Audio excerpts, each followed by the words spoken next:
Hi! Hello! Welcome back to Srilu foods. ఈరోజు ఒక healthy juice తోటి మీ ముందుకొచ్చేసాను. ఇది తయారు చేయడానికి స్టవ్ వెలిగించనవసరం లేదు. మిక్సీ పెట్టనవసరం లేదు. జస్ట్ 2 మినిట్స్‌లో రెడీ అయిపోతుందండి. ఈ జ్యూస్ ఎలా తయారు చేసుకోవాలో చూద్దాము. అంతే దీనివల్ల బెనిఫిట్స్ ఏంటో కూడా డిస్కస్ చేద్దాము.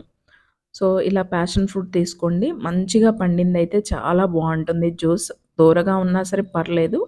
ఒకళ కొంచెం పచ్చిగా ఉన్నదైతే మాత్రం పుల్లగా ఉంటుంది.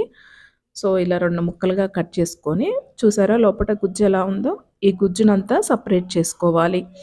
ఒక చాయ్ జల్లీలోకి తీసుకోండి. ఇలా చేయితో గానీ, స్పూన్‌తో గానీ ఒక చాయ్ జల్లీలోకి వేసేసుకుంటే ఈ గుజ్జంతా కూడా గింజలు సెపరేట్ అయ్యేటట్టు కొన్ని కొన్ని వాటర్ యాడ్ చేసుకుంటూ జ్యూస్ అంతా సెపరేట్ చేసుకోవచ్చు.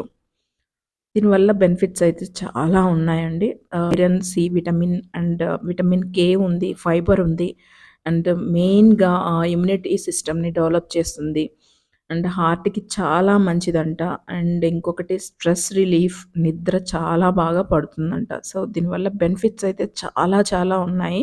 సో, ఇంత హెల్తీగా చాలా తక్కువ టైంలో మనకి సింపుల్‌గా చేసుకోవచ్చంటే ఇంక చేసుకోవడానికేముందండి. మీకు అవైలబుల్‌గా ప్యాషన్ ఫ్రూట్ ఉన్నట్లయితే తప్పకుండా ట్రై చేయండి. చాలా చాలా బావుంటుంది అండ్ హెల్తీ కూడా.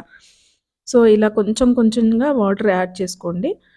మరీ ఎక్కువ అవసరం లేదు వాటర్. జస్ట్ ఒక 1 గ్లాస్ యాడ్ చేస్తే సరిపోతుంది. సో, ఇలా జ్యూస్ అంతా కూడా సెపరేట్ అవుతుంది. గింజలు చూసారా? సీడ్స్ మాత్రం కనిపిస్తున్నాయి ఇక్కడ మీకు. సో, జ్యూస్ అంతా రెడీ అయిపోయిందండి. అంతే సింపుల్. ఒకళ్ళ పచ్చిదైతే మాత్రం కొంచెం హనీ యాడ్ చేసుకుంటే బావుంటుంది. ఎందుకంటే పచ్చిది కొంచెం పులుపెక్కువుంటుంది. ఒకవేళ మీకు మంచిగా పండిందయితే అసలు హనీ గూడా యాడ్ చేయనవసరం లేదండి. చానా చానా బావుంటుంది. కొంచెం అలా తాగడానికి ఇష్టపడని వాళ్ళు కొంచెం తేనె యాడ్ చేసుకొని తయారు చేసుకోవడమే జ్యూస్. అంతే. ఎంతో సింపుల్‌గా రెడీ అయిపోయింది కదా! మీకు ఈ వీడియో ఎలా అనిపిచ్చిందో నాకు కామెంట్ సెక్షన్‌లో తెలియజేయండి. Please subscribe my channel and share to your friends. Thanks for watching my video. Bye.